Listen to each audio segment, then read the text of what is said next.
Praise the lord. దేవాతి దేవునికి వందనాలు. ప్రభు నామమున మీ అందరికీ నా ప్రత్యేకమైన వందనాలు, శుభాలు తెలియచేస్తున్నాను. ఈ దినము కొరకు ఏర్పాటు చేయబడిన దేవుని వాగ్దానము ఆదికాండము 17వ అధ్యాయము 6వ వచనము. నీకు అత్యధికముగా సంతానాభివృద్ధి కలగజేసి నీలో నుండి జనములు వచ్చునట్లు నియమించుదును, రాజులను నీలో నుండి వచ్చెదరు. దేవుని నామానికి మహిమ కలుగునుగాక. ఈ ఉదయకాల సమయంలో సర్వోన్నతుడు సర్వ సృష్టికర్త అయిన మన తండ్రి గొప్ప వాగ్దానాన్ని నీకు అందిస్తూ ఉన్నారు. ఆనాడు అబ్రహాము గారికి దేవాతి దేవుడి వాగ్దానం ఇచ్చే సమయంలో అబ్రహాము గారి జీవితంలో సంతానం లేదండి. లేని సమయంలో దేవుడు అంటున్నాడు కదా, నీకు అత్యధికంగా సంతానాభివృద్ధి కలగజేస్తాను, నీలో నుంచి జనులు వచ్చే విధంగా నియమిస్తానంటున్నాడు ఆయన. హల్లెలూయా. ఈరోజు దేవుని వాగ్దానం ఏంటో నీ పట్ల తెలుసా? బహుశా నువ్వు ఇబ్బందుల్లో ఉండొచ్చు, శ్రమల్లో ఉండొచ్చు, కుటుంబ కలహాలతో ఉండొచ్చు, అప్పులతో ఉండొచ్చు. దేవుడు అంటున్నాడు కదా, వాటిలోంచి వాటి మధ్య నుంచి నీకు సంతోషాన్ని కలగజేస్తా అంటున్నాడు ఆయన. హల్లెలూయా. ఈ వాగ్దానం ఈరోజు నీకు అర్థమైతే దేవుడు నీ జీవితంలో చేయబోయే గొప్ప కార్యాలను బట్టి ఈరోజు నువ్వు చాలా గొప్పగా దేవుని స్తుతిస్తావు. దేవుడు ఉన్న వాటిలోంచి తీయడం కాదండి. ఆనాడు సంతానము లేని అబ్రహాము జీవితంలో దేవుడు చెప్తున్నాడు, నీకు విస్తారంగా సంతానాభివృద్ధి కలగజేస్తానంటున్నాడు. లేని వాటిని ఉన్నదానిగా దేవుడు మాట్లాడుతూ వాగ్దానం ఇస్తూ ఉన్నాడు. ఈరోజు నీ జీవితంలో ఏది లేదు, ఈరోజు నీ జీవితంలో ఏది కావాలని ఆశపడుతూ ఉన్నావు, దేవుడు అంటూ ఉన్నాడు కదా, ఆయన చిత్తానుసారంగా నీకు సమృద్ధిగా దేవుడు ఇవ్వబోతూ ఉన్నాడు. ఆమేన్. మరొక మాట మీరు చూడండి, ఇక్కడ ఆయన అంటున్నాడు, జనములు నీలోంచి వస్తారని.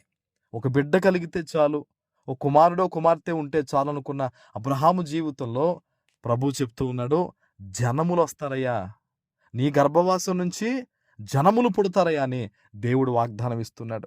ఈరోజు నువ్వు అనుకోవచ్చు, ఈ కొద్దిపాటి అప్పు తీరిపోతే చాలు, నా బిడ్డకి మాత్రం పెళ్లి చేస్తే చాలు, నా వ్యాపారం ఇలా ఉంటే చాలు, ఈ మాత్రం పరీక్ష పాస్ అయితే చాలు అనుకుంటున్నావు. కానీ నువ్వు దేవుణ్ణి నమ్మితే, ఆయన వాగ్దానాన్ని గనక నువ్వు నమ్మితే గనక, ఆయన మీద పరిపూర్ణంగా నువ్వు ఆధారపడితే గనక, ప్రభు చెప్పే మాట ఏంటో తెలుసా?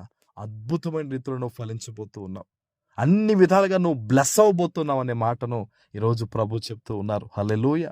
ప్రియ దేవుని బిడ్డ, నీ తండ్రి సామాన్యుడు కాదు. భూమి నిరాకారముగా ఉన్నప్పుడు, శూన్యముగా ఉన్నప్పుడు ఒక్క మాటతో ఇంత గొప్ప సృష్టిని, ఇంత అందమైన సృష్టిని సృజించిన వాడు నీ తండ్రి. ఈరోజు బహుశా నీ పరిస్థితి నిరాకారముగా ఉందా, శూన్యముగా ఉందా, బాధపడుతున్నావా? ప్రభు ఈ వాగ్దానం ద్వారా నేను బలపరుస్తూ ఉన్నాడు. లేమిలోంచే దేవుడు సమృద్ధిని కలగజేయబోతూ ఉన్నాడు. ఆమేన్. మరొక మాట చెప్తున్నాడు చూడండి, ఆయన రాజులు నీలోంచి వచ్చేదరు. ఎవరు వస్తారంటండి?